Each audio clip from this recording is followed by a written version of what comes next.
Hi guys, welcome back to my channel. It's been a couple weeks. I haven't been able to film between the heat wave that's been like really wiping everybody out and feeling very sick. I was having a very hard time not only like filming stuff but being able to get up and go out and do other things. And so I thought what a great time to just do a mini simple series of recipes. My friend had bought me like this recipe book, and it's set up in a way that you can write down the recipes that you find interesting. And we had both decided to, we have children, have a book that they would have really great food that they enjoy eating that we have made, and possibly that they can have to just pass down for generations, as well as I want to be able to have more vegan and vegetarian options and not having to go with the things just because it's just simple to make or easy to buy. Because if we're being really honest, a lot of the processed vegan food is really high in sodium and other ingredients that help to preserve them, and they're not that great. So I want to be able to make things at home and share or bring you guys along the journey. So today we are going to make a vegan blueberry muffin, and we're not using eggs, so we're going to make our own buttermilk, and I'll show you how we do that. And it's just going to be like a quick video. And if you enjoy this mini series, let me know what you would like me to make, any suggestions, and I'll do a little research and I'll let you know. So without further ado, let's get into the video. So I think I'm gonna start you guys off with the buttermilk mixture, which will be the replacement for your egg substitute. And there's multiple other ways to do it, but I prefer this one. It's quite simple to me, and it tastes great with the cake. Now, the first thing this recipe calls for is 1 cup of nut milk or vegan milk. I'm using oat milk, as well as 2 tablespoons of apple cider vinegar. You're gonna mix that and you're gonna put that aside. I had pre-mixed this a couple days ago, and I try to do a little deep dive to make sure that it was still good. And if you can see, there's a little separation and it's kind of curdled up, and that's what you're looking for. Let me grab a spoon so I can mix it so you can see it a little bit better. But your mixture should come out looking a little curdled. But I don't particularly love the milk that I used for this specific recipe. I've done this before with another oat milk. It really depends on the milk you're trying to use, but it should be a little more clumpier, but mine is not. But I have used this mixture before and it works out fine. So if yours doesn't look as clumpy, you can still use it. So now in a mixing bowl, we are going to add our dry ingredients. So I'm using all-purpose flour today. I wanted to try gluten-free flour, which I do own, but I don't think it's enough to do this recipe. So for now, I'm gonna use my all-purpose unbleached flour, and so we're gonna add 2 cups. And I like to sieve it, even though in this recipe that I am following, I wasn't told to do so the first time I did it. So I'm still gonna do it, because when I used to take home ec back in high school, they would tell us to do that, so everything is not lumped up together when you're mixing, so that helps a lot. So that's 1 cup, that's enough. So that's 2 cups of flour. So to our mix, we are going to add 1 teaspoon of baking powder. That's a lot.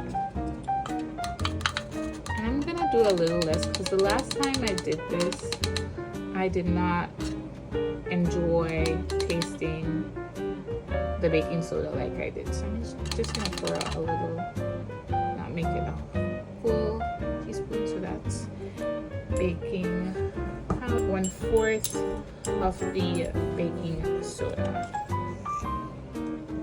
1/4 baking soda, and 1/2 teaspoon of salt.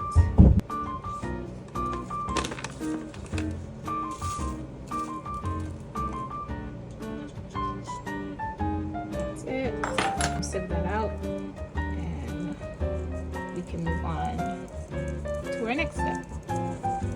So now in a separate bowl, we're going to do our wet ingredients, which will be 1 cup and 2 tablespoons of sugar. So this is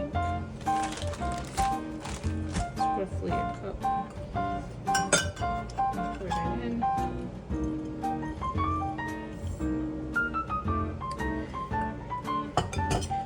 I'm not gonna do the teaspoon or tablespoon because I did add, if you can see, I did add a little bit more than a cup of sugar. We're gonna do our oil, and my oil of choice is olive oil. So we're gonna do a 1/4 cup of olive oil plus 2 tablespoons. We're gonna add our vanilla extract, which is 1 teaspoon.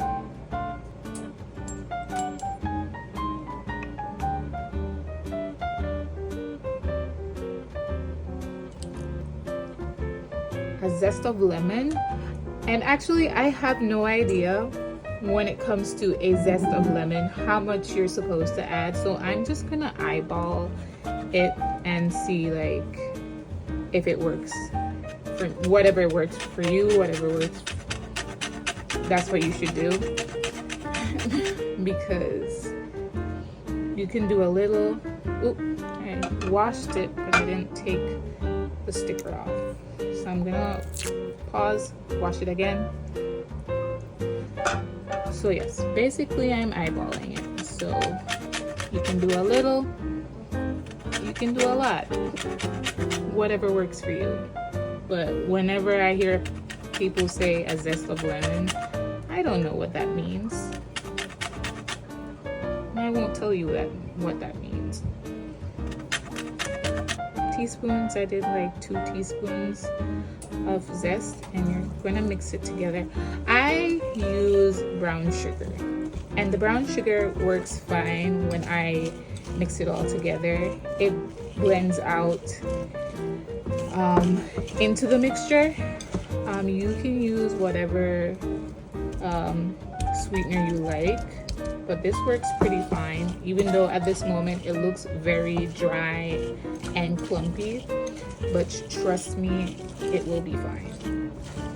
So we are going to combine our now buttermilk with our wet ingredients, and we're gonna mix that together.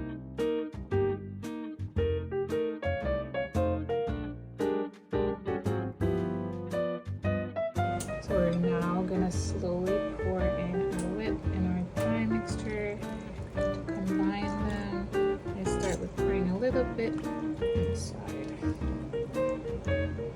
I like to use my handheld mixer because it makes this process a little bit faster. But if you don't have one, you can still mix it by hand. It should be fine. Just make sure you get all the clumps out and you're all good. Okay, so now that you've gotten out all the little lumps and the clumps, we're gonna add our blueberries. And you're just gonna lightly fold them in. And there's no set amount of blueberries. My oven has been set to 375, preheated already. And I have bought these mini aluminum pound cake tins from Daiso, and I wanted to try them out, so I will put the remainder of the filling in these, and I had already lined my cupcake tin with the cupcake sheets. So that's what I'm gonna start off. I'm gonna fill these and I'm gonna pop them right into the oven, and I will show you how it turns out and how it tastes. So I will see you then. So these are how the muffins turned out. They turned out pretty well. They're raised just a little, not as high as you'd get with a regular muffin. But I waited until it was completely cooled, and let's break into it. It has a lot of blueberries. I like blueberries, so I don't think I'll complain that there's too much.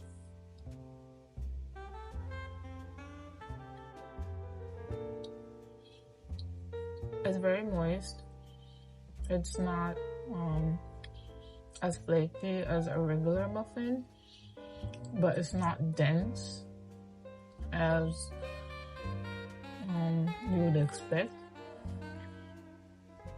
And it's very good. I wouldn't really, that would be like my only comparison to this and a regular muffin. But other than that, it's pretty good. And I will continue to make it like this. 10 out of 10 would recommend.